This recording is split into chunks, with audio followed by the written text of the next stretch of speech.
उपमा. उपमा ही एक ऑथेंटिक बनवली जाणारी साऊथ इंडियन नाश्त्याची डिश आहे. पण ह्या उपम्याला वेगवेगळ्या रिजनमध्ये वेगवेगळ्या पद्धतीने केलं जातं.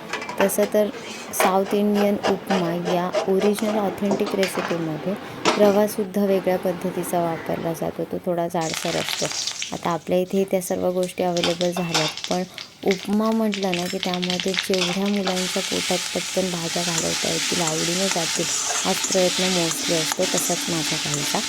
कॅप्सिकम बारीक चिरलेला, कांदा, जिरं राईची फोडणी, थोडेसे स्वीट कॉर्न, किसून घेतलेला गाजर, त्यानंतर अशा बऱ्याच आवडीनिवडीच्या गोष्टी मी ह्याच्यामध्ये ॲड करते. भाज्याही टाकल्यात. तुम्ही तुमच्या आवडीप्रमाणे ह्यामध्ये वेगवेगळ्या प्रकारच्या भाज्या, जसं की मशरूम आले, त्यामध्ये पीज आले, फ्रेंच बीन आली, अशा वेगवेगळ्या भाज्या टाकू शकता. मी भरपूर भाज्या टाकत असते, आज एवढाच टाकला. मराठी भाषा कशी वळेल तशी वळते आणि वाटेल तशी वागते असं म्हटलं जातं ना. तसं उपमा हा एक प्रकार असा आहे की त्यामध्ये तुम्ही काहीही ॲड केलं तरी तो तेवढाच छान होतो. मी यामध्ये एकदा वांगं टाकून पाहिलं होतं आणि खरंच ते एवढं छान लागत होतं. गाळ झालं होतं ते. उपम्याला एवढी छान टेस्ट आली होती ना त्याने, एक नंबर. तुम्हाला काय एक्सपिरियन्स आहे उपम्यामध्ये? तुम्ही असा एक्सपेरिमेंट कधी केला आहे का? वेगवेगळ्या कोणत्या भाज्या टाकून उपमा केला? कधी एखादं असं कॉम्बिनेशन की ते खूप भारी झालं आणि अचानक लक्षात राहिलं आणि आता तुम्ही ते आवर्जून करताय, चुकून झालेली रेसिपी आता तुमची फेवरेट रेसिपी झाली. असं कुठलं उपम्यामध्ये होणारं कॉम्बिनेशन असेल ना तर मला नक्की सांगा. कमेंटमध्ये सांगायला विसरू नका. आणि मी जे कॉम्बिनेशन्स वापरलेत ते खूप कॉमन वापरलेत, पण ह्यामध्ये फरस बी, वांगं, मशरूम ह्या गोष्टी खरंच खूप छान लागतात. आणि ओलं किसलेलं खोबरं म्हणजे एक नंबर जातं ह्यामध्ये. त्यामुळे तुम्ही सांगा तुमचे कुठले फेवरेट कॉम्बिनेशन्स आहेत, मी तेही ट्राय करेन. कारण की उपमा ही टिफिनसाठीची एकदम परफेक्ट आणि सगळ्यात सोपी आणि आदूला आवडती रेसिपी आहे. यामध्ये मी हे बनवून झाल्यानंतर एका ताटामध्ये स्प्रेड करते, थोडा वेळ फ्रीजमध्ये थंड करायला ठेवते, कारण ते पटकन सेट होतं. कारण सकाळी सकाळी जाण्याची घाई असते, मग त्यामुळे त्यामध्ये ठेवलं की मग तिला शेपमध्ये कट करून हवं असतं. मग त्याचे हे असे वेगवेगळे फ्लॉवर्स वगैरेमध्ये शेप कट करायचे.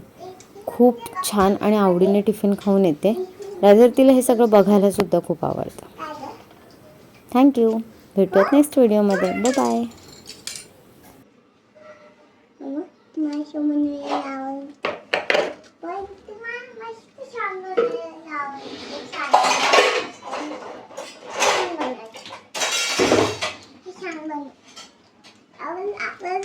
आवडला बेबी.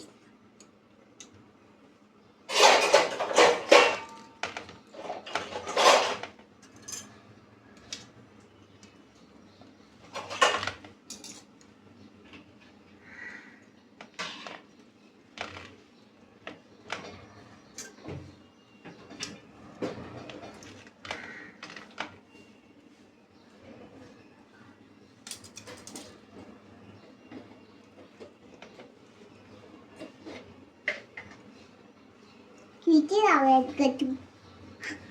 किती लावलेत मम्मा तू? काय ग मम्मा? किती लावलेत तू? सांग ना. किती लावले सांग. किती लावले? तू किती लावले? महिनाचे लावले. खूप लावलेत. खूप लावले. काय लावले? हे लावले ना खूप. मम्मा काय शब्द होता? महिन्याचे लावले. महिन्याचे लावले म्हणजे? खूप लावले.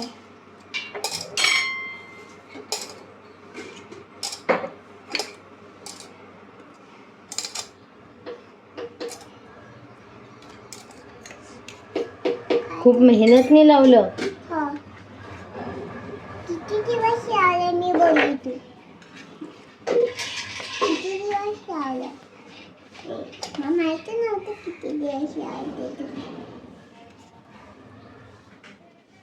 एवढे लावलेस ना तू? मग कसं करायचं? एवढे लावले तू. हातशेप? हातशेप आहे ना? हातशेप.